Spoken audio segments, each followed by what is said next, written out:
The autumn sun cast long, golden shadows across Chicago's magnificent mile as Richard Harding's gleaming black Bentley Continental GT purred to a near stop. Through the tinted window, something caught the billionaire's eye. Two identical little girls sitting on the sidewalk of a busy street.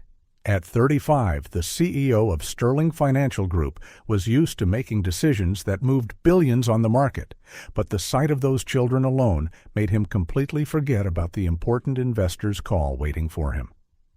"Walter, stop the car," he ordered his driver, his eyes fixed on the two little girls in faded denim jackets, their light brown hair messy.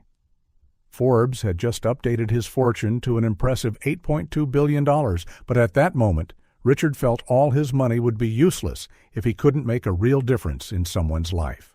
Stepping out of the car, his $12,000 Italian suit contrasted sharply with the scene around him. The girls watched him with a mixture of curiosity and apprehension. Up close, he noticed they were completely identical, except for a small birthmark near the right eye of one of them. "Hello," he said, keeping his voice gentle and maintaining a respectful distance. "Are you by yourselves?" The twins exchanged looks as if silently conversing with each other before responding. "Our mom went to look for work," answered the one with the birthmark. "She told us to wait here." "I'm Lily," said the other, then pointed to her sister. "And she's Daisy." Richard looked around, noticing how the Chicago sky was starting to darken. "How long have you been waiting?" "Since breakfast," Daisy replied, and right then her stomach growled audibly. Richard checked his Patek Philippe. It was already past 6 in the evening. Across the street, the golden lights of McDonald's shone invitingly, and the smell of fries hung in the air. He noticed how the girls would occasionally cast curious glances at the big glowing M. "Have you two ever been to McDonald's?" he asked gently. They both shook their heads. "But we always smell the yummy food when we walk by," Lily confided, her eyes sparkling as she looked at the restaurant. "The commercials on TV look so cool," Daisy added shyly. "The kids there are always smiling."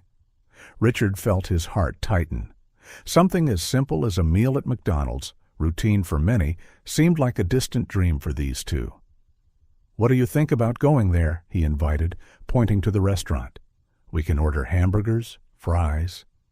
The twins' eyes widened in perfect sync. For a moment, they were silent, as though trying to process the possibility of doing something they'd only seen on TV. "Can we get that big burger they always show on TV?" Lily asked, her voice barely containing her excitement. What's it called, Daisy?" "Big Mac," Daisy finished, pronouncing the name as if it was something magical. Richard smiled. "Of course. And did you know they also have dessert? A special ice cream called a McFlurry with chocolate bits." "With real chocolate?" Lily interrupted, her eyes now impossibly large. The girls looked at each other again, but this time Richard noticed the barely contained excitement on their faces. Still, there was a trace of hesitation. "Mom told us not to go with strangers," Daisy mumbled, though her gaze remained fixed on the bright restaurant. Richard crouched down to their level, keeping a comfortable distance. "You're very smart to be careful. How about this? Walter, my driver, will go with us. The restaurant is full of families, it's well lit, and you can choose where you want to sit. If at any moment you don't feel comfortable, you can leave. What do you think?" The twins launched into another one of their silent conversations, communicating only through glances and small expressions. Daisy's stomach growled again, as if taking part in the decision. "Can we really order anything?" Lily asked, her voice betraying a mix of hope and disbelief. "Anything on the menu," Richard assured. "And afterwards, if you like, you can play in the playground they have inside." "They have toys?" they exclaimed in unison, and for the first time since he'd seen them, Richard witnessed genuine smiles lighting up their faces. They crossed the street together, with Walter following a few steps behind. Richard watched as the girls seemed more excited with each step, still holding hands, but practically skipping in anticipation. Upon entering the restaurant, the smell of freshly fried fries made them pause for a moment, amazed. Their eyes scanned everything, the colorful panels with pictures of meals, the families at the tables, the playground in the back, trays passing by with hamburgers and fries. "Look, Lily," Daisy pointed to a nearby family. "The burger is even bigger than on TV." Richard led them to the counter, lifting them one by one so they could better see the illuminated menu. Their faces lit up at each new discovery. "Besides the Big Mac, we'll get nuggets and fries, soda," Richard listed, observing how they nodded enthusiastically at each item, and of course, McFlurries for dessert. "Chocolate?" they asked together, drawing a smile from the cashier. "How about trying all the flavors?" Richard suggested, and for a moment he thought the girls' eyes would pop right out of their heads. While waiting for the order, Lily and Daisy couldn't stand still, pointing to every person who walked by with a tray, commenting on the toys they saw other kids holding, and occasionally looking at Richard as if they wanted to confirm it was all real. When Walter brought the trays to the table they'd chosen, strategically near the playground, the girls fell silent, gazing at the sheer amount of food in front of them. "Is all of this for us?" Daisy asked, her voice barely above a whisper. "All for you," Richard confirmed. "You can start now." The first bite of the Big Mac was almost a solemn moment. The two bit into it together, as if on cue, their eyes widening at the taste. "It's way better than on TV," Lily declared, already going in for the next bite. While the girls enjoyed their first McDonald's meal, Richard watched them with a mix of joy and concern. Where was their mother? What could have happened for two young children to wait so long on the street? Outside, the sky was now completely dark, the lights of downtown Chicago putting on their own show through the restaurant's windows. Richard knew he needed to make a decision. He couldn't just leave two kids to go back to the street, but he also had to find a way to help them without scaring them. As Lily and Daisy shared the last chicken nugget with a precision only twins could manage and discussed which playground attraction to try first, Richard began formulating a plan. Somehow he needed to help these girls and their mother. And so, on that ordinary night in Chicago, among Big Macs and chocolate-covered smiles, Richard Harding, the billionaire featured in business magazines, discovered that sometimes the greatest fortunes in the world can't compare to the genuine joy of two children experiencing their first McDonald's meal. McDonald's was quieter now, with only a few families occupying the distant tables. Daisy absent-mindedly played with the straw from her second milkshake, while Lily rested her head on her sister's shoulder. The welcoming environment and full bellies seemed to create a bubble of comfort they rarely experienced. "How long have you been without a home?" Richard asked gently, choosing his words carefully. Daisy lifted her eyes from the straw, exchanging a quick glance with Lily as if asking permission. Her sister nodded slightly, and Daisy took a deep breath before starting to speak. "We used to have a nice house," she said, her small voice carrying a weight no 5-year-old should know. "It was small, but it had our own room with unicorn wallpaper that Mom put up for us." Lily squeezed her sister's hand, giving her the courage to continue. "Dad worked in a big store, and Mom took care of us. She made cookies every Sunday." Daisy smiled briefly at the memory. But then Dad got sick, really sick. Richard noticed Walter, seated at a nearby table, pretending to read the newspaper, but clearly paying attention, straighten in his chair. "Mom said the hospital was too expensive," Daisy continued, her fingers now tracing the table's edge. "She started working 2 jobs, but it still wasn't enough. Dad got sicker each day, and we had to sell a lot of things. Even my frozen music box," Lily added quietly, and Daisy nodded. One day, Daisy swallowed hard. Dad went to the hospital and never came back. Mom cried a lot, and soon after, men with papers came saying we had to leave our house. Richard felt his heart clench. How many families go through similar situations every day? How many children have their lives turned upside down by a system that doesn't forgive? "At first we stayed at Aunt Martha's house," Daisy went on, "but she also had money problems, and her apartment was tiny. So we started moving around a lot." We've slept in 5 different places, Lily added, holding up 3 fingers on one hand and 2 on the other to illustrate. Daisy nodded. The last place was a small room Mom was renting, but yesterday the owner said he needed the room for someone who could pay more, so we had to leave. The girl paused, taking a sip of her milkshake before continuing. Richard noticed that some people at nearby tables had stopped eating and were discreetly listening to the story. Mom always tries to make everything seem like an adventure, so we won't be sad, Daisy said, a small smile appearing on her face. When we have to sleep in different places, she says we're explorers looking for a magical new home. And when there isn't enough food, Lily added, she makes a game of dividing everything into equal little pieces. We got really good at that. Daisy nodded. We've learned a lot of things, like staying quiet when Mom has to work late and we need to wait. How not to make noise in the shelters so we don't bother other people. How to save food for hard days. Richard noticed a few people at nearby tables discreetly wiping tears. An older woman had her hand over her heart, shaking her head in sadness. The hardest part, Daisy continued, her voice getting lower, is when people look at us like we're invisible, or when they make a face because our clothes are dirty or old. Mom always says what matters is being clean on the inside, but sometimes it still hurts. Lily hugged her sister, and Daisy smiled gratefully before going on. But not everything is bad. Sometimes we meet nice people, like Ms. Maria from the bakery, who always gives us leftover bread at the end of the day, or Mr. John from the newsstand, who lets us read comics when it's raining and we need somewhere to stay. And now you, Lily added, looking at Richard with shining eyes, who took us to McDonald's for the first time. Daisy nodded enthusiastically. We've always wanted to come here. Every time we passed by, Mom said that one day, when things got better, she'd bring us. She'll be so happy when we tell her. The girl paused, her face taking on a more serious expression. Do you know what our biggest dream is? She asked, looking straight at Richard. What? He answered softly. To have a real home again. With our own room where we can put drawings on the wall and a kitchen where Mom can make cookies on Sundays, like before. Daisy smiled dreamily.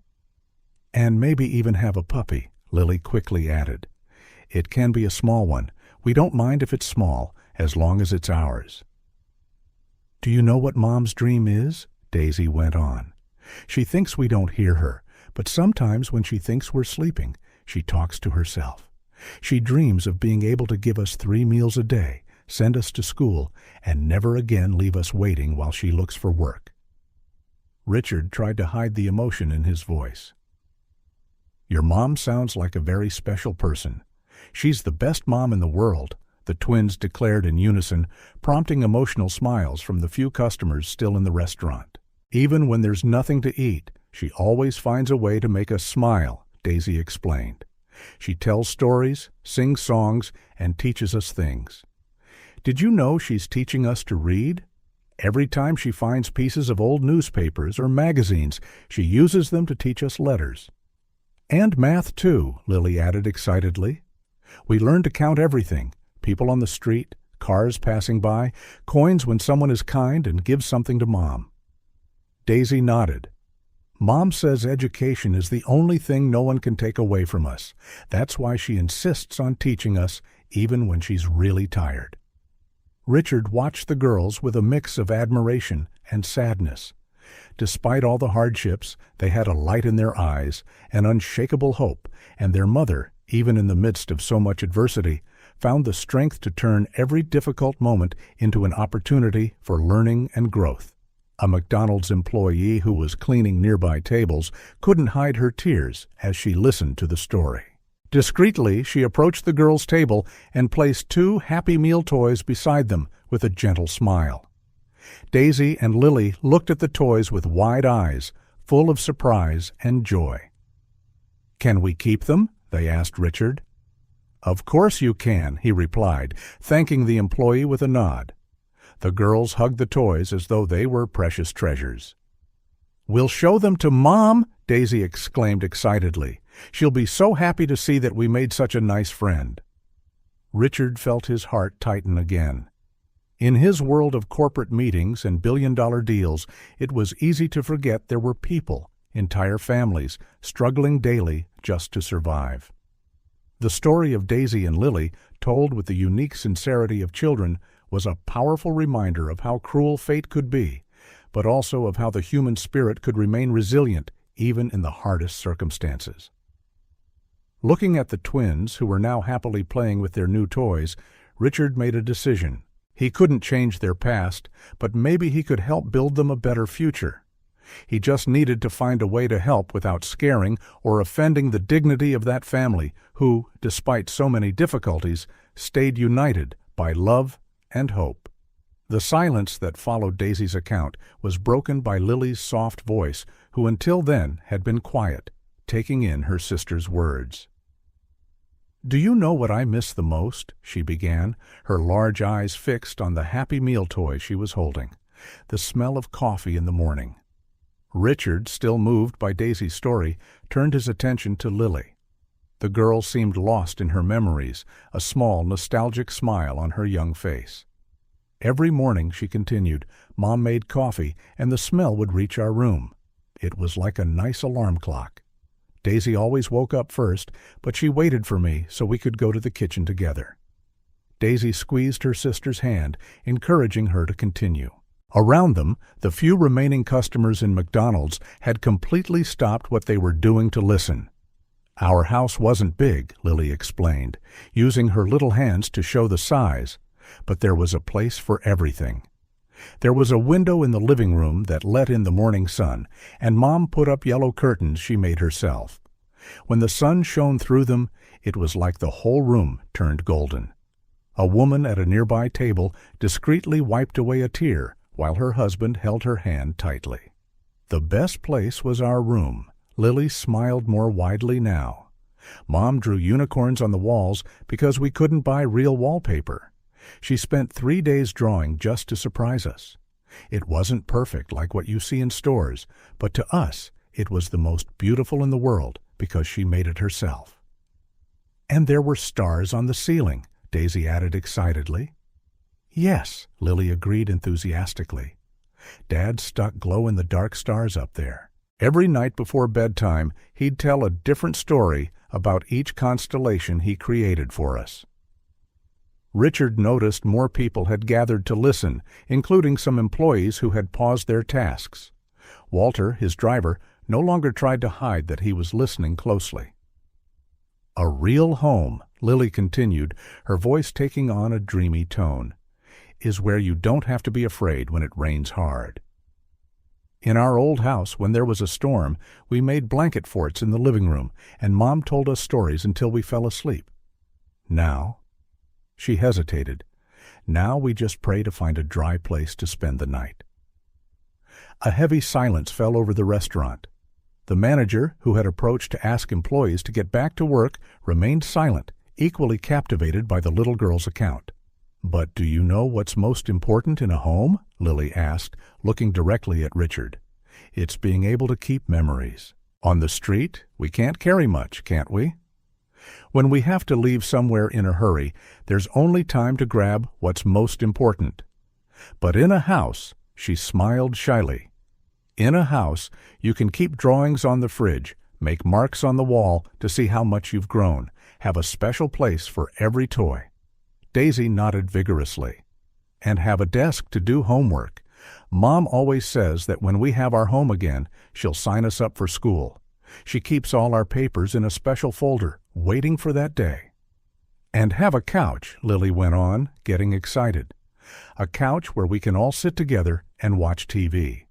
It doesn't have to be new, it can even be old, but let it be ours. In our old house, we had a brown couch that sagged a bit on one side, but it was the most comfortable place in the world when we all squeezed together." A young waitress passing by stopped, holding the tray against her chest, tears silently rolling down her cheeks. "What I want most," Lily lowered her voice as if sharing a precious secret, "is to have a bookshelf of books. Out here, we only have the magazine scraps Mom finds to teach us to read. But in a real house, we could have entire books with all the pages." And photos, Daisy added. We only have 2 old photos that Mom keeps in a plastic bag so they don't get wet when it rains. In a house, we could have a wall full of pictures like we used to before. Lily took a napkin and started drawing with a pen Richard had lent her. Look, it would be something like this, she explained, making childlike but determined lines. Here would be the kitchen, where Mom can make cookies again. Here's our bedroom with 2 beds side by side because we don't like to sleep apart. And here, she pointed to a space in the drawing, is a little corner just for Mom, with a comfy armchair so she can rest after work instead of sleeping on the hard floor. By then, several people in the restaurant were openly crying. An older man got up from his table and walked to the manager, whispering something in his ear. The manager nodded discreetly, wiping his own eyes. "And you know what else a real home has?" Lily went on, her eyes gleaming. "Nice smells, like the smell of clean clothes, of food on the stove, of morning coffee. Right now, all we smell is the street, rain, sometimes garbage. But in a house, she closed her eyes as if she could imagine it. Everything smells right. And there are sounds, too," Daisy added. "Good sounds, like the TV playing softly, the clock ticking, the washing machine running." "And silence," Lily finished softly. "Sometimes on the street, it's so noisy we can't sleep. Cars, people shouting, sirens. In a real home, there are times when everything's quiet, and all you can hear is your family." Richard realized the entire restaurant had fallen silent, dozens of people absorbing the heartfelt yet profound words of a mere 5-year-old. "But do you know what's most important in a home?" Lily asked, looking around at all the people watching her. "It's being able to invite friends to visit. We can never really make friends on the street because we never know where we'll be the next day. But in a home," she smiled timidly at Richard, "we could invite you over for breakfast any day." That was more than many of those present could bear. The older woman at the nearby table stood up and, with Richard's permission, hugged the 2 girls. Soon others approached, some offering words of comfort, others simply wanting to be close to these children who, with such purity and wisdom, had reminded everyone of the true meaning of home. The McDonald's manager, after his conversation with the older man, approached the table with a box full of meals and toys. "For you to take to your mom," he explained, his voice choked with emotion. "And come back any time you like. You'll always be welcome here." Lily and Daisy looked at all this kindness with a mixture of surprise and gratitude. It was as if, for a moment, McDonald's had turned into the home they so longed for, a warm, welcoming place where people truly cared. Richard watched everything in silence, his heart torn between the pain of seeing such suffering and the admiration for the strength and hope of these girls. In his pocket, his phone vibrated incessantly, likely the board of directors demanding his presence at the meeting. But for the first time in his billionaire life, Richard Harding was absolutely sure he was exactly where he needed to be. As Lily continued her drawing on the napkin, now adding small details like curtains on the windows and flowers in the garden, Richard began to form a plan in his mind. These girls and their mother didn't just need a physical home. They needed a chance to rebuild their lives with dignity. And perhaps, just maybe, fate had placed him right there at that exact moment to help make their dream come true. Night had long fallen over Chicago when Richard's Bentley left the main avenues, following quieter streets under the twins' guidance. The contrast between the luxury car's interior and the scene playing out beyond the window was growing more pronounced. Lily and Daisy, cuddled in the Italian leather back seat, clutched their McDonald's bags as if they were precious treasures. "Turn there, after that building with the peeling wall," Daisy instructed, pointing through the glass, her voice carrying a peculiar mix of pride and hesitation. "This is where we live now," Lily added, "but it's not as bad as it looks. Mom made it nice." Richard exchanged a meaningful look with Walter in the rearview mirror as the car turned the corner. What came into view was an empty lot wedged between 2 abandoned buildings where several people had improvised shelters with materials they'd found: scraps of wood, faded tarps, cardboard, and rusty metal sheets. "It's there!" the twins exclaimed in unison, pointing to a structure that, though simple, stood out from the others because of its organization. Richard parked the car at a respectful distance. Around them, some people cast weary glances at the luxury vehicle, while others gathered around small, improvised fires for warmth in the chilly Chicago night. "Mom got that wood from a construction site," Lily explained proudly. "Ms. Jansen, who works there, let her take the pieces they were throwing away. And she lined everything with cardboard inside so we wouldn't be so cold," Daisy added. "She even put up curtains she made out of old sheets." As they walked toward the shelter, Richard observed the details, revealing a mother's extraordinary effort to create a minimally dignified environment for her daughters. A worn but clean little rug marked the entrance. Colorful drawings by the girls were carefully attached to the wooden walls, protected from moisture by plastic bags. An improvised clothesline served as a drying rack for some garments that, though visibly worn, were meticulously clean, swaying in the night breeze. "Mom! Mom!" the twins called out in unison, their excited voices echoing through the lot. A young woman emerged from the shelter, and Richard felt his heart tighten. Sarah couldn't have been older than 30, but her eyes carried the weight of someone who had lived many lives in one. Despite her simple clothes and the evident fatigue on her face, there was a natural dignity in her bearing that commanded respect. Her light brown hair, pinned up in a simple bun, framed a face that, though marked by worry, still held traces of serene beauty. "My little ones!" she exclaimed, hugging her daughters tightly, though her eyes never left the well-dressed figure of Richard. "I was so worried. Where were you?" "At McDonald's, Mom." Lily was practically jumping with excitement. "Richard took us, and we brought food for you, too. We had Big Macs and fries and ice cream," Daisy added, holding up her bag like a trophy. Sarah stood up slowly, instinctively positioning herself between her daughters and the stranger. "Richard Harding, ma'am," he introduced himself with a respectful nod, keeping a distance that acknowledged her apprehension. "I found your daughters waiting on the street, and—" "He was amazing, Mom," Daisy interrupted. "He let us order whatever we wanted, and gave us toys," Lily added, showing her Happy Meal toy. Sarah studied Richard intently, her eyes reflecting the internal conflict between gratitude and distrust. "Why? Why did you help my daughters?" Richard chose his words carefully. "Because no child should spend the entire day without eating. Your daughters are extraordinary, Ms. Miller. Polite, smart, and with enormous hearts.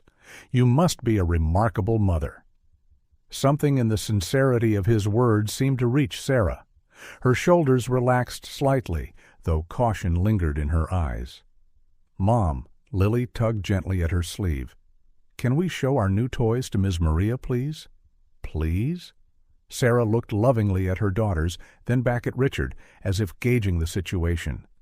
"You can, but stay where I can see you."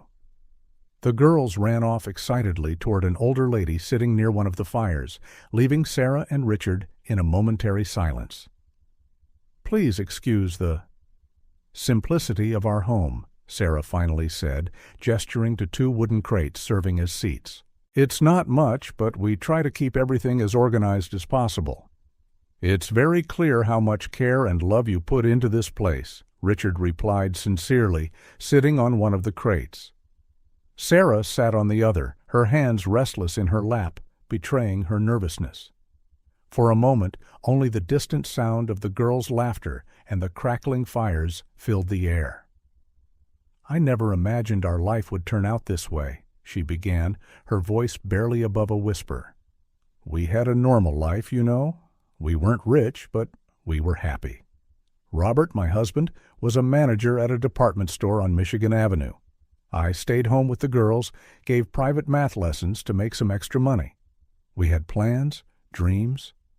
Her voice faltered, and she needed a moment to gather herself before continuing.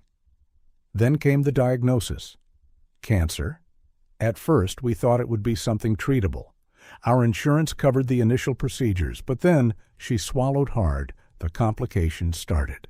We needed more expensive treatments, specific medications. We sold the car first, then whatever furniture we could spare.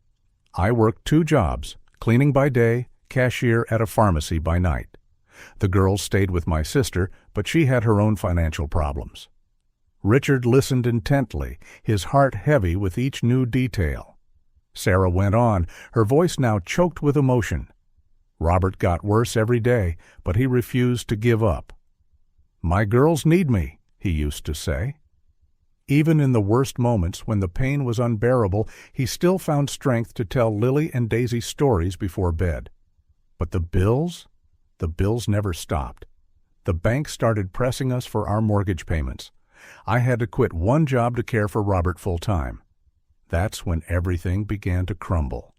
Silent tears slid down Sarah's face, but she wiped them away quickly, as though she couldn't afford to show weakness. When Robert passed, it was like the last pillar holding our life together broke. We couldn't keep the house, and we lost almost everything else we had left. My sister took us in for a while, but her apartment was so small, and her husband started complaining. After that, it was a series of temporary places, each one worse than the last. "The girls told me you still educate them, even under these circumstances," Richard commented softly. A small smile lit Sarah's tired face. "It's my way of keeping hope alive. I turn everything into a learning opportunity.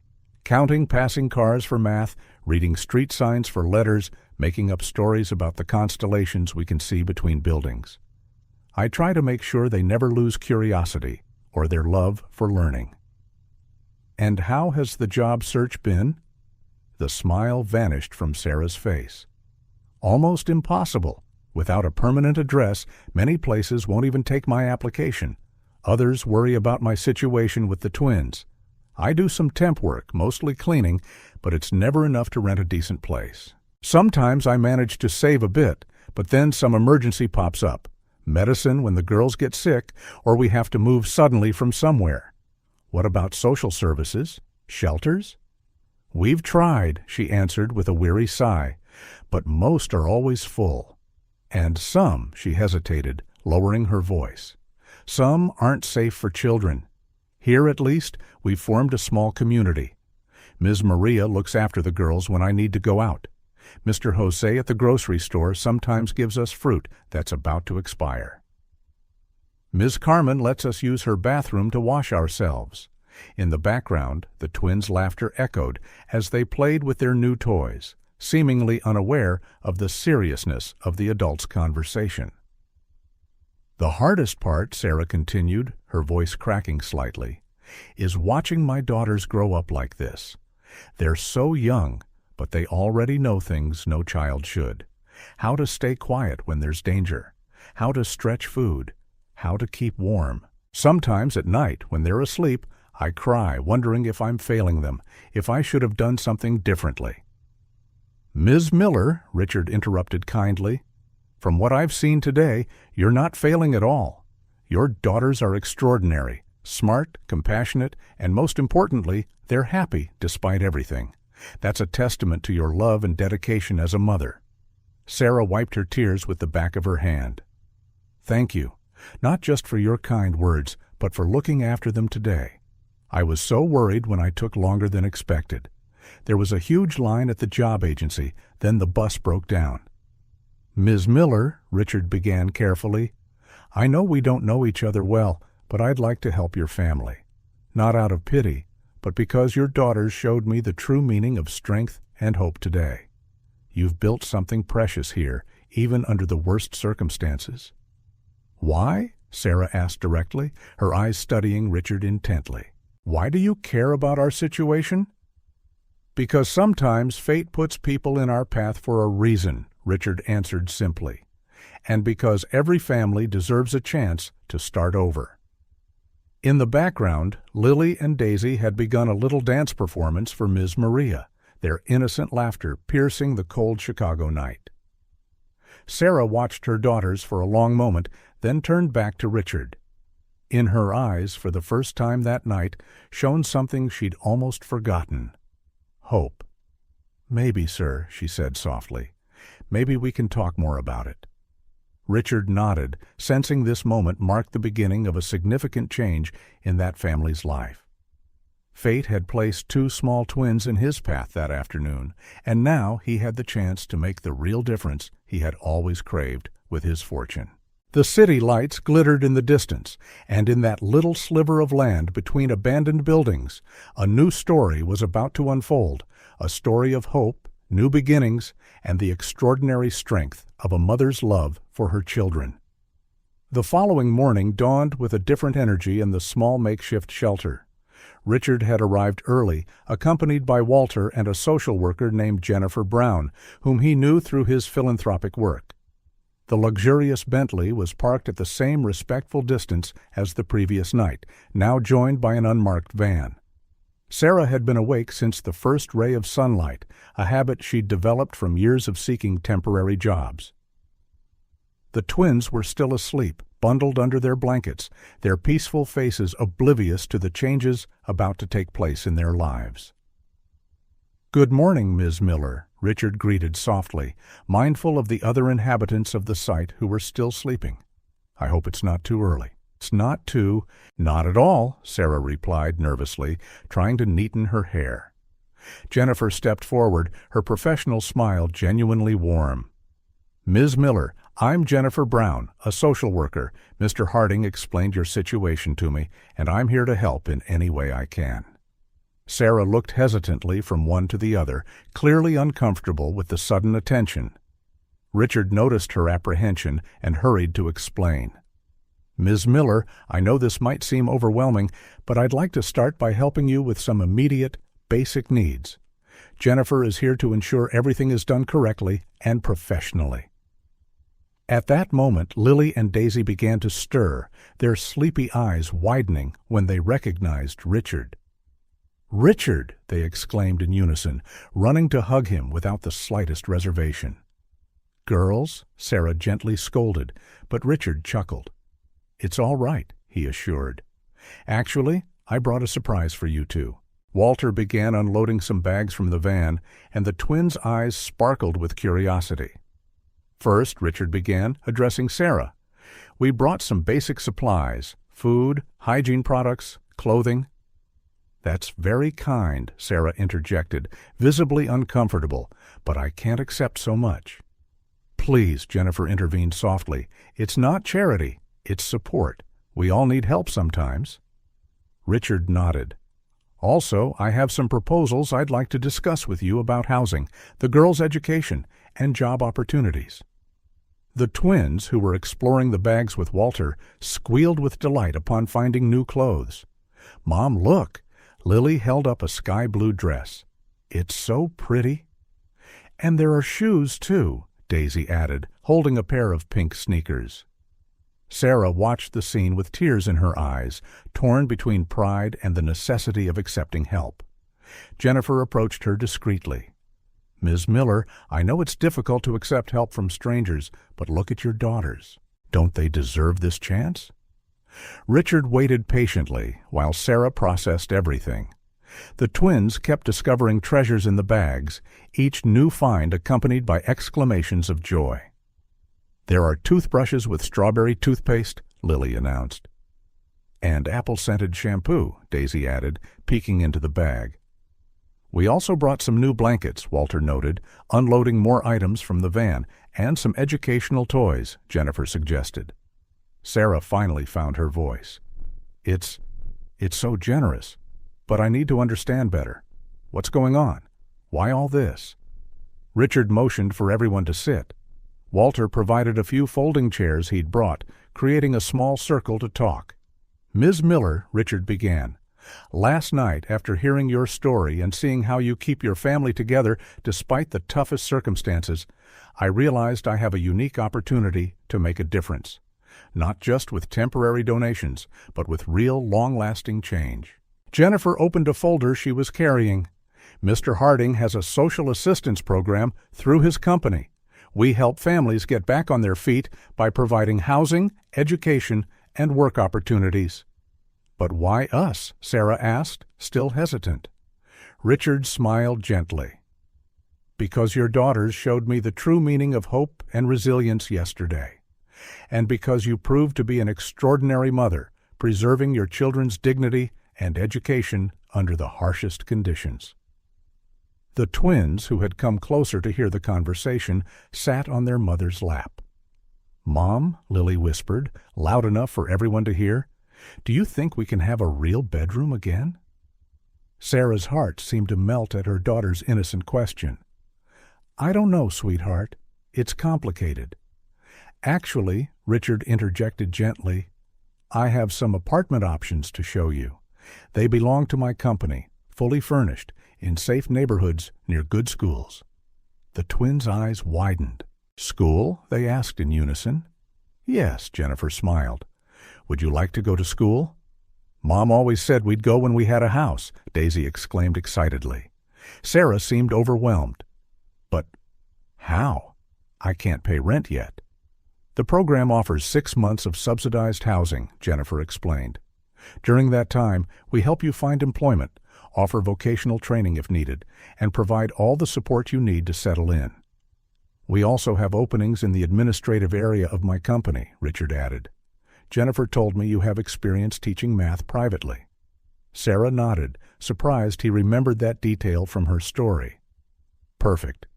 We have a corporate training program that could be ideal for you." The twins watched the conversation like a tennis match, their eyes shining with each new possibility mentioned. "And there's more," Jennifer continued. "The program includes psychological support for the entire family if you want it, assistance with paperwork, and academic support for the girls." "We can really go to school?" Lily asked, barely containing her excitement. "With uniforms and everything?" Daisy added. Richard smiled. "Uniforms, school supplies, whatever you need." Sarah hugged her daughters tightly, silent tears streaming down her face. I don't know what to say." "Just say you'll consider it," Richard replied kindly. "You don't have to decide everything right now. How about we start with breakfast?" Walter brought a few things. As if on cue, Walter started unloading containers with coffee, hot chocolate, fresh bread, fruit, and other breakfast items. The smell of hot food drew curious looks from the other residents around them. "Please," Richard said to Sarah, noticing her concern for her neighbors, "invite whoever you like to join us." Soon, a small group formed around the folding chairs. Ms. Maria, who always looked after the twins, was the first to approach, followed by other residents. Walter continued bringing food from the van, while Jennifer spoke discreetly to some of the adults about the social assistance program. Lily and Daisy ran off to show their new clothes to Ms. Maria, who smiled, moved by the girls' happiness. "Look, Ms. Maria." Lily showed her the blue dress. "Now I can wear pretty clothes like the other kids. And we're going to school," Daisy added, twirling in her new pink sneakers. Sarah watched everything with mixed emotions. Richard approached her discreetly. "I know it's a lot to process, but I want you to know there's no pressure. We can take everything at your pace, in whatever way makes you feel most comfortable." "It's just," Sarah hesitated, "it feels too good to be true. After all this time fighting alone." "You'll never be alone again," Jennifer assured, joining the conversation. "Our team will be here every step of the way." The twins came running back, now holding the educational toys they'd found in the bags. "Mom, look, there are math games," Lily showed her excitedly.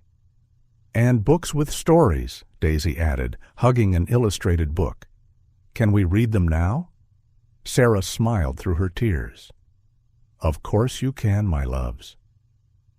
While the girls settled down with their new treasures, Richard, Jennifer, and Sarah continued discussing practical details of the program. Walter discreetly organized the supplies, separating items for the other residents as well. The first step, Jennifer explained, would be to visit some of the available apartments.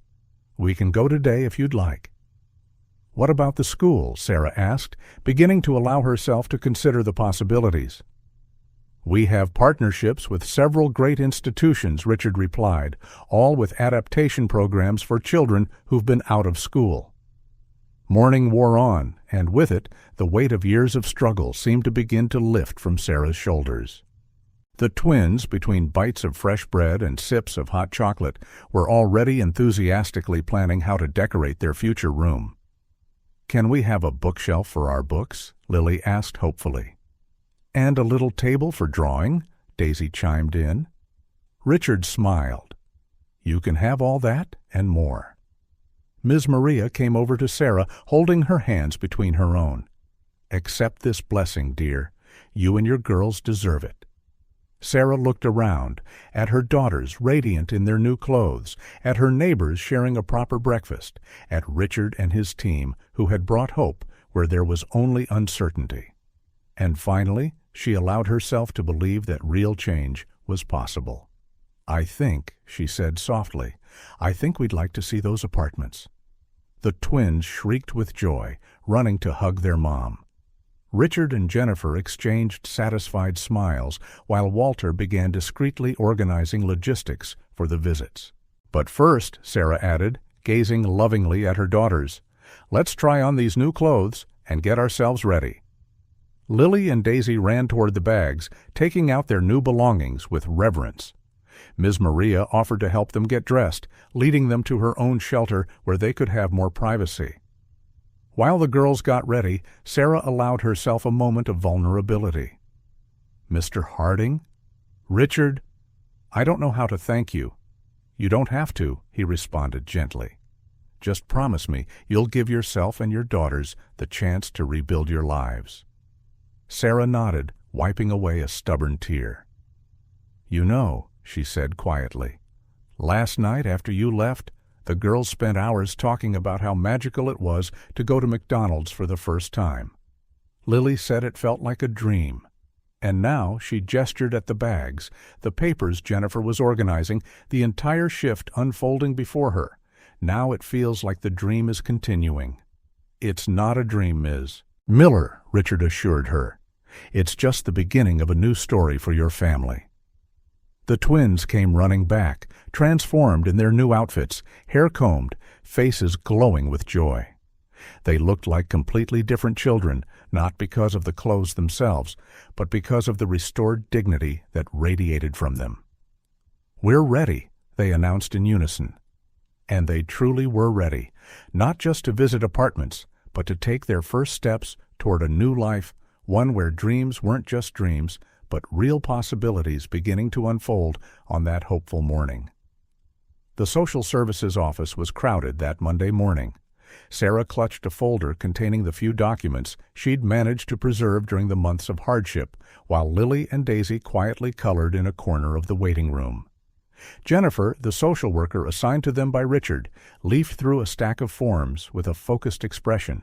"Here are the girls' birth certificates," Sarah said, carefully pulling out 2 slightly crumpled papers, "and my ID card. But my Social Security card. I think we lost it the last time we had to leave a place in a hurry." Jennifer nodded sympathetically. "Don't worry, we can request a replacement. The most important thing is we have the children's basic documents." The last 48 hours had been an emotional roller coaster. After a morning of surprises and renewed hope, practical challenges followed. Endless forms, bureaucratic requirements, and the necessary documentation for almost everything. "Mr. Harding," someone called from the reception area. "It's Sarah Miller," Jennifer corrected, standing up. "Come on, Ms. Miller." The twins quickly gathered their coloring materials and followed their mom and Jennifer into a small room. The staff member behind the desk looked tired, but her expression softened when she saw the identical little girls. "So," she began, adjusting her glasses, "we're processing an application for emergency housing assistance and reintegration into the school system." "Exactly," Jennifer replied professionally. "The Miller family has support from the Harding Social Assistance Program, but we need to regularize all the documentation." The next hour tested their patience. Every document presented led to the need for 3 more. Each answer prompted more questions. The twins grew restless in their chairs. "Mom," Lily whispered, "are we still going to be able to go to school?" Sarah felt her heart tighten. "We are, sweetie. We just need to finish these papers first." But why does it take so long? Daisy asked, her little voice betraying some frustration. Just then, the office door opened, and Richard slipped in quietly. The girls immediately brightened at his arrival. "Sorry I'm late," he said softly. "How are we doing?" Mr. Richard Harding, the staff member, straightened in her chair, her tone changing noticeably. "I didn't realize you were personally involved in this case." "The Miller family is very special," he replied simply, taking a seat next to Sarah. "I've got the missing documents." From his briefcase, Richard produced a series of official papers: Sarah's Social Security replacement, hospital documents related to Robert's treatment, even old tax returns Sarah thought were lost forever. "How?" Sarah started to ask, but Richard just smiled. "I have a few contacts who could speed things up. What matters is that now we can move forward." With Richard's presence and the documentation now complete, doors began to open.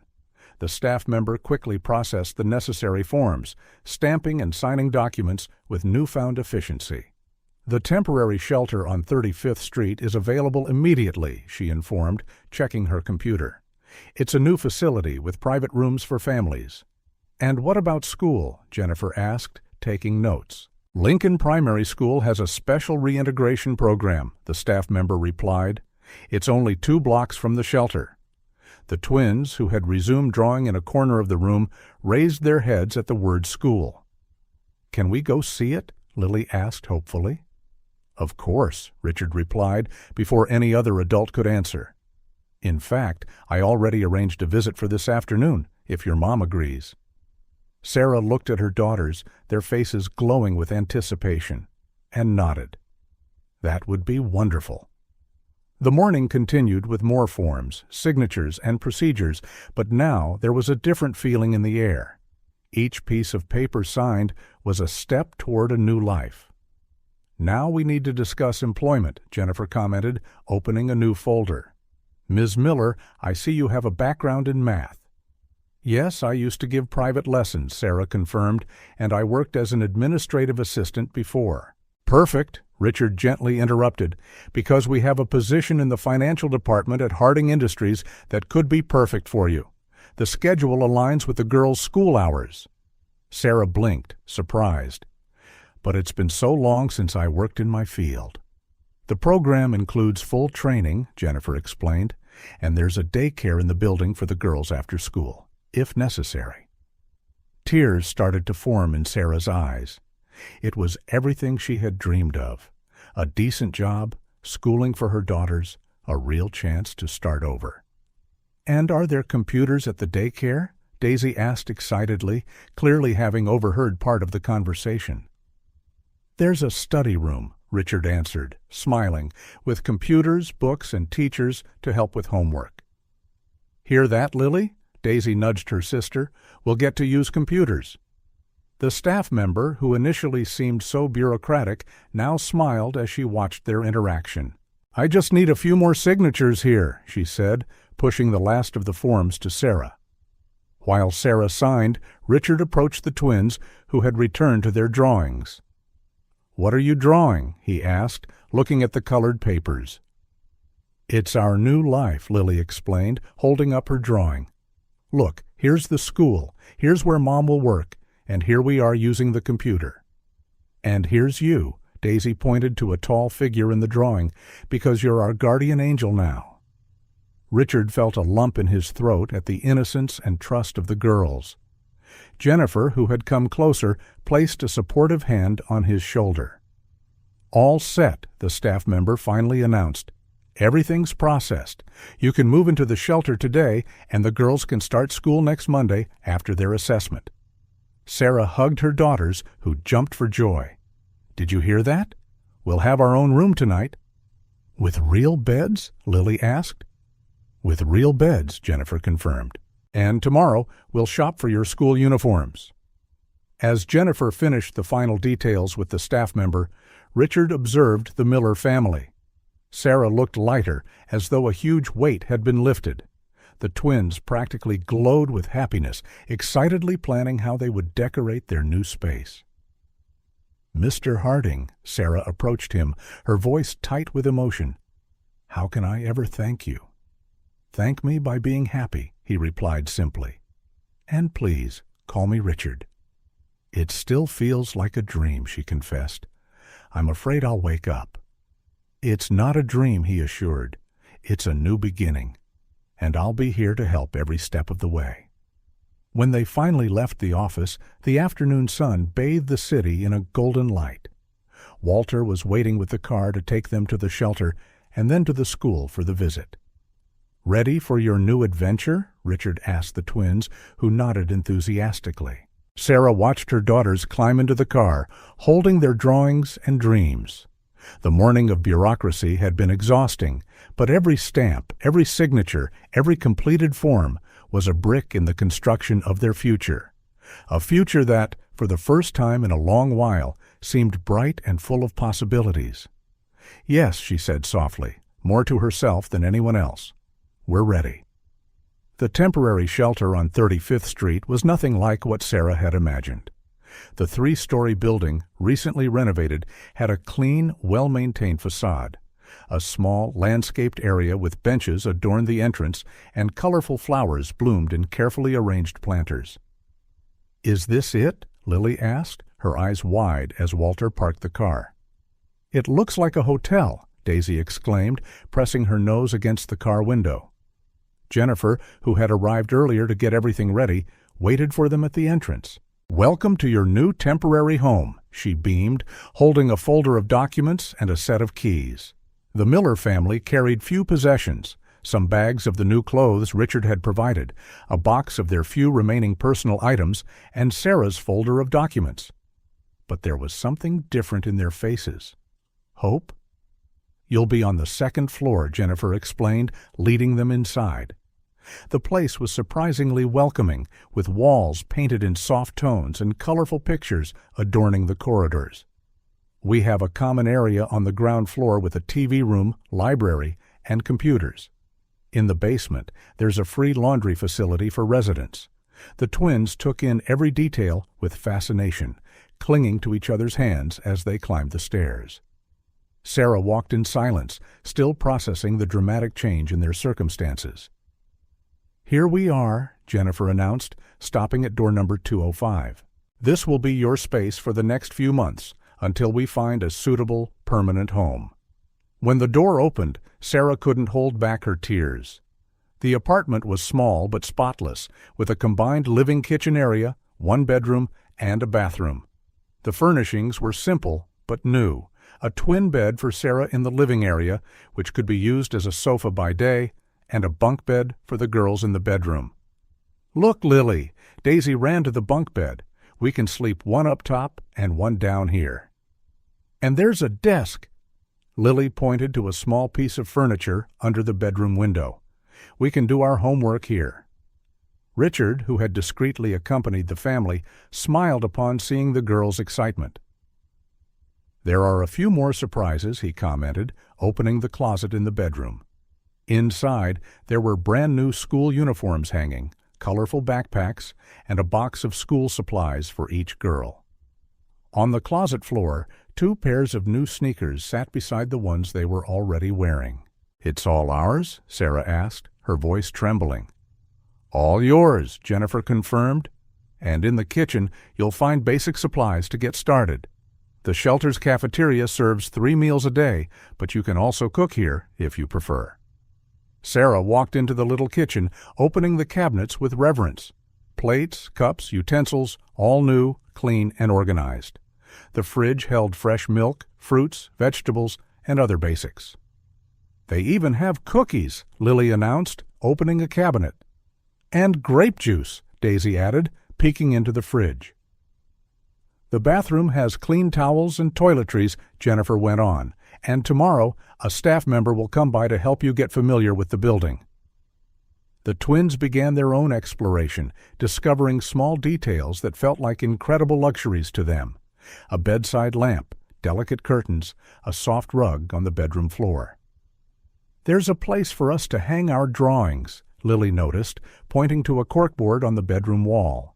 "And drawers to store our clothes," Daisy added, opening and closing the dresser drawers with fascination. Sarah sat on the bed in the living area, momentarily overwhelmed by emotion. Richard approached quietly. "Are you okay?" "It's just," she wiped away a tear. "It's been so long since we had a safe place to sleep, our own bathroom, a kitchen." "And this is only the beginning," he assured gently. "In a few months, once you're settled in your job, we'll look for a permanent apartment." Jennifer joined them, holding some papers. "The building has 24-hour security, and there's always a social worker on duty. Here are the rules, meal times, and information on available programs." "What programs?" Sarah asked, flipping through the documents. "We offer computer classes, help with resumes, and support groups," Jennifer explained. "And for children, there are educational after-school activities, tutoring, even weekend art classes." As if they'd heard the magic word, the twins ran in from exploring the bedroom. "Art classes?" "Yes," Jennifer smiled. "Actually, the art group meets this afternoon if you'd like to join." "Can we, Mom?" they asked in unison. Sarah looked at her daughters, clean, well-dressed, smiling, and felt her heart swell. "Of course you can." "But first," Richard interjected, "how about we all have lunch together in the cafeteria? That way, you can meet some other families and see the place." The cafeteria, located on the ground floor, was spacious and bright. Round tables were scattered throughout the area, creating a more welcoming atmosphere than a typical institutional setting. Some families were already eating, and the aroma of homemade food filled the air. "Hello," a girl about 6 years old approached the twins. "Are you new? Want to sit with us?" Lily and Daisy looked at their mother, who nodded encouragingly. Within minutes, the 3 girls were chatting happily at a nearby table while the adults served themselves at the buffet. "Children usually adapt more quickly," Jennifer commented, watching the interaction. "It's amazing how easily they make friends," Sarah observed her daughters with both joy and admiration. After so many months of forced isolation, seeing them interact normally with another child was like a balm to her soul. "Ms. Miller," Richard said softly, "I need to head to the office to deal with some things, but Jennifer will stay here to help with anything you need. Tomorrow, I'll come back so we can visit the school." "Richard," Sarah touched his arm before he could leave. "Thank you, not just for the material support, but for giving dignity back to my family." He smiled, clearly moved. "The dignity was always there, Ms. Miller. You never lost it. You just needed a chance to rebuild." After Richard left, Sarah joined her daughters for lunch. The food was simple but tasty, and for the first time in a long while, they could savor a meal without rush or worry. "Mom," Lily called between bites, "Lucy said there's a movie night in the TV room. Can we watch?" "And tomorrow, there's story time in the library," Daisy added excitedly. Sarah smiled, feeling a peace she hadn't felt in a long time. "We can do all of that, my little ones. We have time now."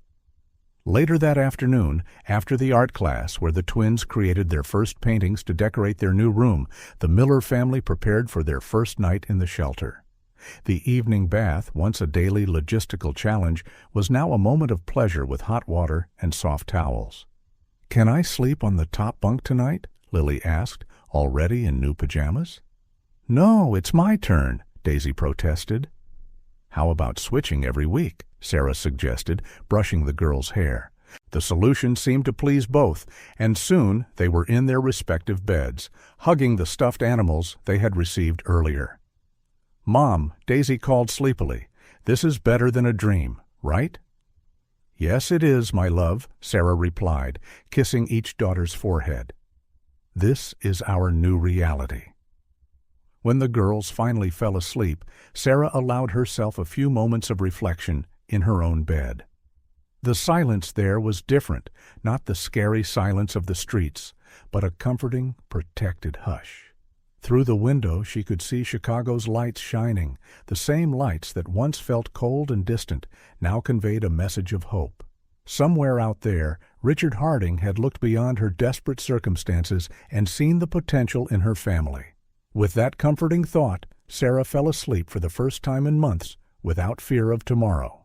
The temporary shelter was more than a roof over their heads.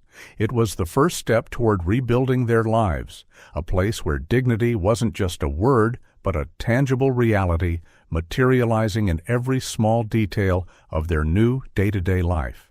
Lincoln Primary School gleamed under the morning sun as Sarah adjusted the bow on Daisy's uniform for the third time.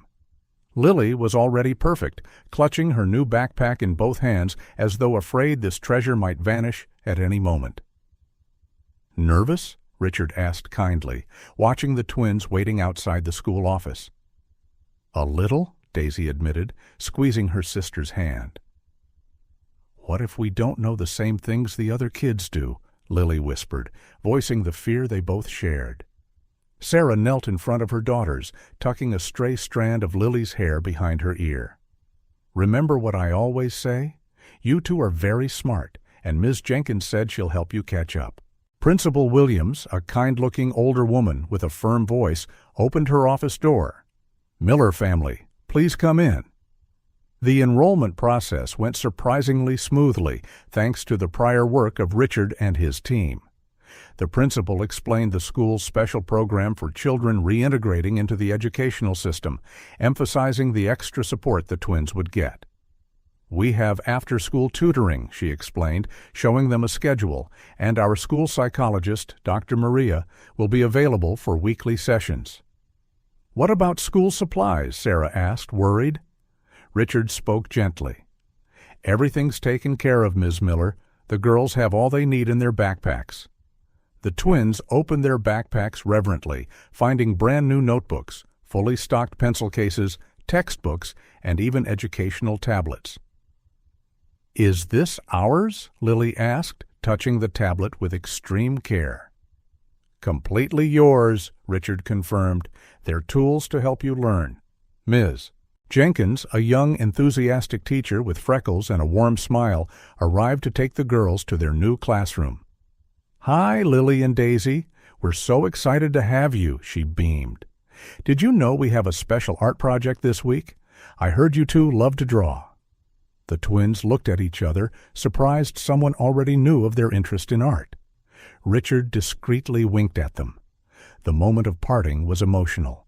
Sarah hugged her daughters tightly, fighting back tears. "I'll be here at dismissal," she promised. "And I'll drop by during lunch," Richard added, "to see how your first day is going." They watched the twins follow Ms. Jenkins down the hall, and Sarah couldn't hold back a tear. "I never thought I'd see this day," she whispered. The first day brought its expected challenges. At lunch, Richard found the girls a bit overwhelmed by all the new things. Lily had gotten mixed up with some numbers in math class, and Daisy had been too shy to read aloud. But Ms. Jenkins was super nice, Lily said, biting into her sandwich. "She said we can learn at our own pace." "And we made new friends," Daisy added excitedly. "Emily let me borrow her colored pencils in art class." As days turned into weeks, the twins began to blossom in their school environment. Lily discovered a natural talent for science, fascinated by the simple experiments they did in class. Daisy, on the other hand, showed an exceptional gift for storytelling, enchanting her classmates during language activities. Richard made a point of closely following the girls' progress. He bought extra books when he found out about Daisy's growing love of reading, and a small experiment kit for Lily when she mentioned her curiosity about chemical reactions. "Their progress is remarkable," Ms. Jenkins remarked during a follow-up meeting, "especially considering how long they've been out of school." Sarah listened to the reports with pride and gratitude. Her daughters were not just adapting, they were shining. A month after school started, a special event marked the girls' true integration into the school community. During the Science and Arts Fair, Lily presented an experiment about states of matter, and Daisy displayed a short, illustrated story she had written. Richard insisted on attending, photographing every moment. "We need to record these achievements," he said, as the girls posed proudly next to their projects. Their success at school began to spill over into other areas of their lives. At the shelter, the twins started a small reading club with other children on weekends. Daisy wrote stories to read during story time, while Lily led supervised science experiments with safe materials. "You know what I like best about school?" Lily commented one night, doing her homework at the small desk in their room. "It's that I get to dream about the future." "What do you mean?" Sarah asked, helping Daisy with her writing assignment. "Now I know I can be a scientist if I want," Lily explained. Ms. Jenkins said there are scholarships and everything. "And I can be a writer," Daisy added, "or a teacher, like Ms. Jenkins." Richard, who had stopped by for a follow-up visit, smiled at their conversation. "You can be anything you want," he assured them. "Education opens every door." Richard's support went beyond practical matters. He made sure to be present at every important moment: Daisy's first theater club performance, Lily's first medal at the science fair, parent-teacher meetings. "You don't have to do all this," Sarah commented one day, watching him help the girls with a special project. "I don't have to," he agreed, "but I want to. Seeing them realize their potential is one of the greatest gifts I've ever received." As the semester progressed, the Miller twins became known at the school not as the girls from the shelter, but as Lily, the little scientist, and Daisy, the storyteller. Education had not only opened doors, it restored their right to simply be children, free to learn, dream, and grow. And for Sarah, each report card with good grades, each compliment from teachers, each proud smile on her daughters' faces was proof that with the right opportunities and support, her little buds were finally blooming in a garden of infinite possibilities. The office of Dr. Maria, the school psychologist, had colorful walls decorated with children's drawings and a large window letting in gentle morning light. Lily and Daisy, seated on comfortable beanbags, were in one of their weekly sessions. After 3 months of counseling, the changes were evident. "I had a nightmare last night," Lily admitted, hugging a teddy bear, "but I didn't cry this time. I remembered what you taught me about breathing and thinking good thoughts." Daisy squeezed her sister's hand in silent support. "I woke up when I felt her move on the top bunk, and I told her a story so she could fall back asleep." Dr. Maria smiled kindly. "You two are learning to handle your fears very maturely. Lily, would you like to talk more about the nightmare?" "It was about that night we had to run from the last place," Lily answered, her voice more confident than it would have been a few months ago. "But now I know we're safe." The twins' progress was evident not only in therapy, but in every aspect of their lives. At school, each was developing her own identity, though they still shared a special bond. Lily had discovered a passion for science that amazed her teachers. During a science fair, her project on the water cycle received special recognition. "When we were homeless," she explained to her class, "I used to watch the clouds and rain all the time. Now I understand how it all works." Daisy, meanwhile, poured her experiences into creativity. Her stories, once timid attempts to escape reality, now filled entire notebooks. "I write about people who help other people," she explained to her language teacher, "like Richard helped us."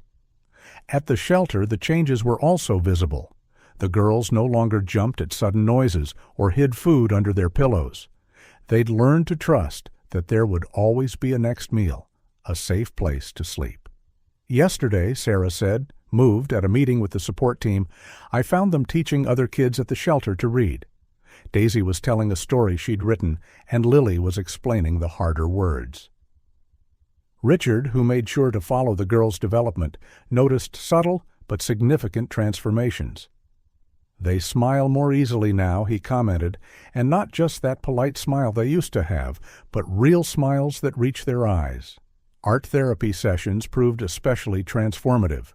The twins' drawings, once dominated by dark tones and solitary figures, now burst with color and people. "This is our new room," Lily explained, showing a vibrant drawing. "And here's Mom working, and Richard visiting, and Dr. Maria helping us. And here we are at school," Daisy added, holding up her own piece. I have friends now, lots of friends. The bond between the twins, always strong, evolved from a fear-based dependency into a healthy connection founded on love and mutual support. Though they still preferred to be together, they began developing individual interests. Daisy's better at making friends, Lily reflected during a session. Before, that used to scare me, but now I know it's okay. She always comes back to tell me the cool stories she heard. And Lily is so brave with her science experiments, Daisy added proudly. She teaches me everything afterward, so it's like I'm brave, too. Sarah witnessed her daughter's blossoming with a mix of pride and gratitude. During a special dinner Richard arranged to celebrate 3 months of progress, she shared her observations. Yesterday, for the first time since Robert died, the girls talked about their dad without crying. Lily showed off her science fair award and said he would be proud. Daisy read aloud a story she wrote about a dad who became a star in the sky. The tears in Sarah's eyes were no longer from sorrow, but from hope fulfilled. Richard, quietly observing the transformation, was also moved. What's incredible, he reflected, is how they turned their pain into something positive. Lily uses her experience to understand and explain the world, while Daisy channels it into stories that help other children. The girls' personal growth even showed in their play. On the school playground, they were no longer the shy girls who stayed in the corners. Lily organized scientific expeditions in the yard, collecting leaves and observing insects with her new friends, while Daisy invented elaborate stories that her classmates loved acting out during recess. "You know what's really different now?" Daisy asked during one of her sessions with Dr. Maria. "We don't worry about the future anymore." "That's true," Lily agreed. "Before, all we thought about was surviving. Now, we can dream."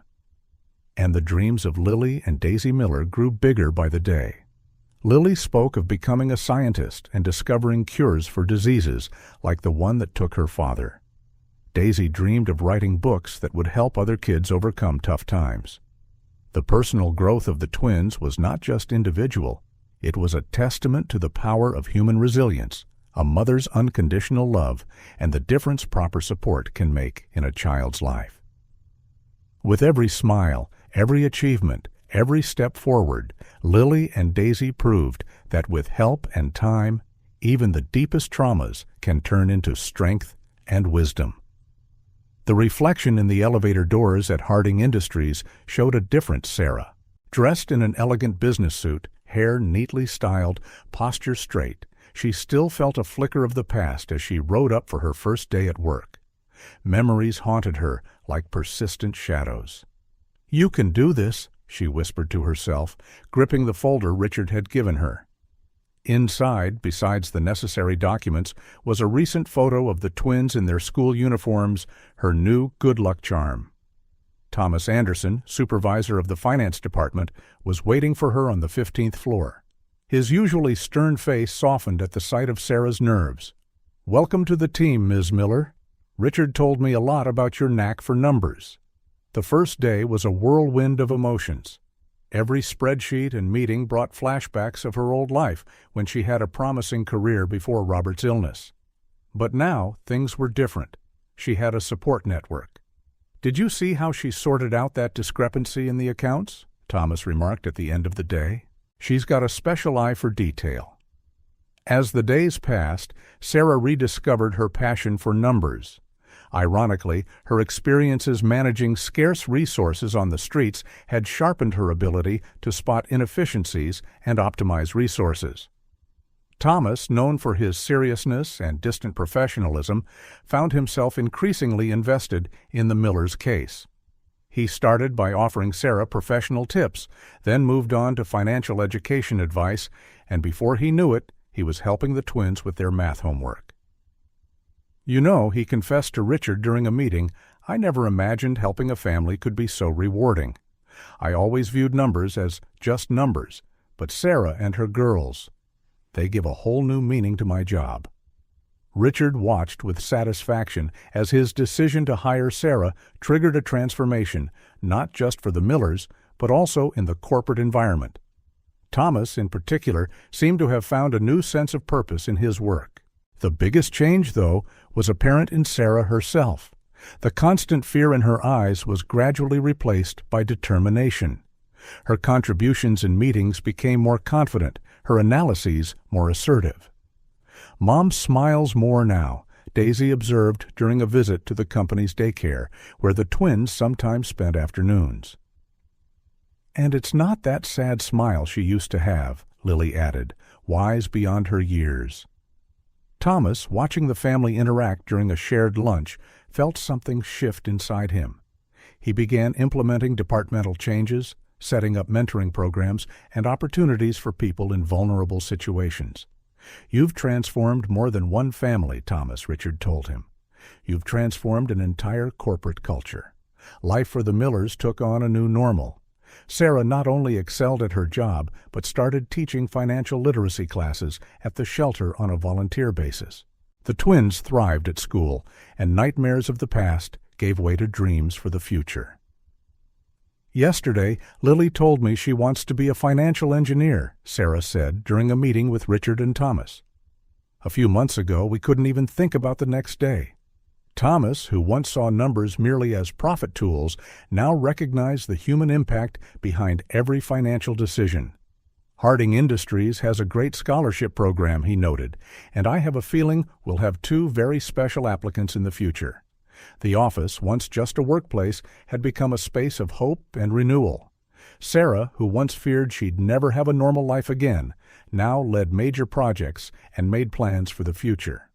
"Sometimes it's still hard to believe," she confessed to Richard over coffee, "that we left that situation, that we're really rebuilding our lives." "You always had the potential," Richard replied. "You just needed the chance to shine again." And so, between spreadsheets and meetings, between reclaimed dreams and new objectives, the Miller family continued on their path of overcoming hardship, proving that sometimes the greatest challenges can lead to the most beautiful transformations. Night was falling over Chicago when Richard finally decided to share his secret. He was seated with Sarah in the small garden of the shelter, watching Lily and Daisy play with other children. The sound of their laughter echoed in the air, stirring long-buried memories. "Do you know why I really decided to help you that day?" he asked gently, his eyes on the twins. Sarah, who had wondered for a while about Richard's deep connection with her daughters, simply shook her head. "8 years ago, I also had a son," Richard began, his voice trembling. "Daniel. He was 5 years old, the same age the girls were when I found them." The silence that followed was heavy with the weight of his revelation. Sarah instinctively took Richard's hand, offering silent support. "Maria, my wife, and Daniel were my whole world," he continued. "One day, they were on their way back from a birthday party. A drunk driver." His voice failed. "I lost them both in an instant." The children's laughter in the background formed a painful contrast to the story unfolding before them. "For years, I threw myself into my work. I built an empire, but came home every night to an empty house. Success in business felt like a cruel joke. I had everything money could buy except what really mattered." Sarah listened, her eyes filled with tears as she began to understand why Richard was so invested in her family. "When I saw Lily and Daisy on that sidewalk, he gave a sad smile. It felt like fate was giving me a second chance. Not to replace Daniel, nothing could but to honor his memory by helping other children." Lily and Daisy, sensing something different in the atmosphere, approached curiously. "Why are you crying, Richard?" Lily asked, her big eyes full of concern. Richard discreetly wiped away a tear. "Sometimes we cry when we remember people we love very much." "Like we do when we remember Dad?" Daisy asked innocently. "Just like that," Richard answered softly. The twins, with a child's unique intuition, came closer, each taking one of Richard's hands. "You lost someone special, too?" Lily asked gently. Richard nodded, and for the first time in years, he allowed himself to speak openly about Daniel. He told the girls how his son had loved dinosaurs, about the bedtime stories they'd read together, about Sunday mornings in the park with Maria. "Daniel would have loved meeting you. He smiled through tears. He always wanted sisters." Daisy, with her childlike wisdom, proclaimed, "Now you have us. We're not Daniel, but we can be your family, too." Sarah watched with a heavy heart, finally understanding why Richard always seemed to know exactly what her daughters needed. "For years," Richard continued, "I believed I'd lost the ability to connect with people, that I'd lost my chance to have a family.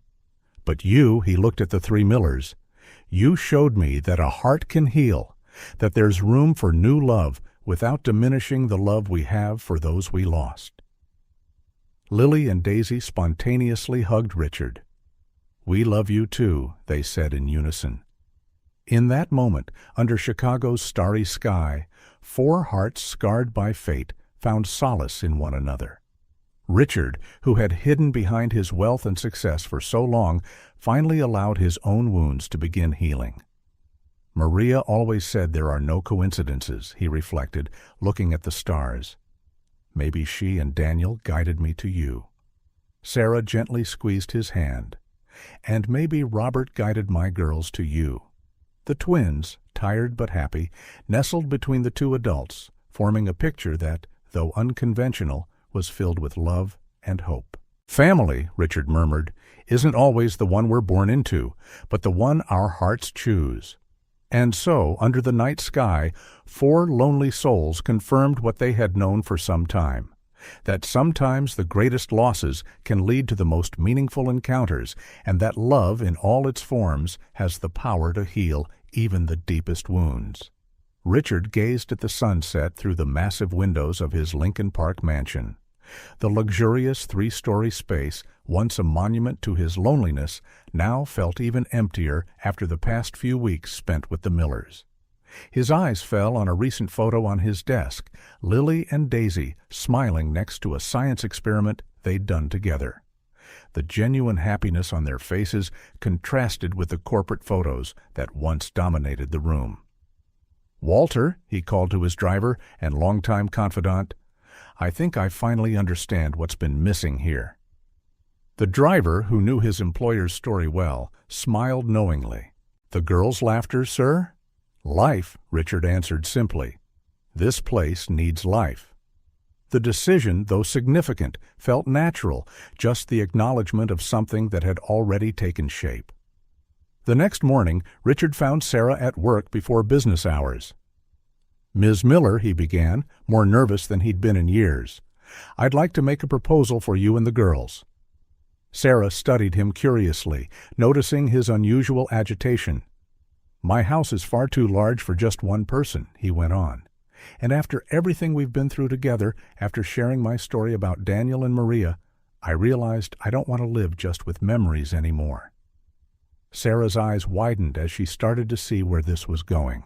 "I'd like to invite you and the girls to live with me, not as a charity or a temporary arrangement, but as a family. Each of you would have your own space, your own room. The girls could go to school in the neighborhood, have a garden to play in." Sarah was silent for a moment, tears forming in her eyes. "Richard, are you sure?" "I've never been so sure of anything in my life," he replied firmly. "That house needs joy. It needs life. And you deserve a permanent home."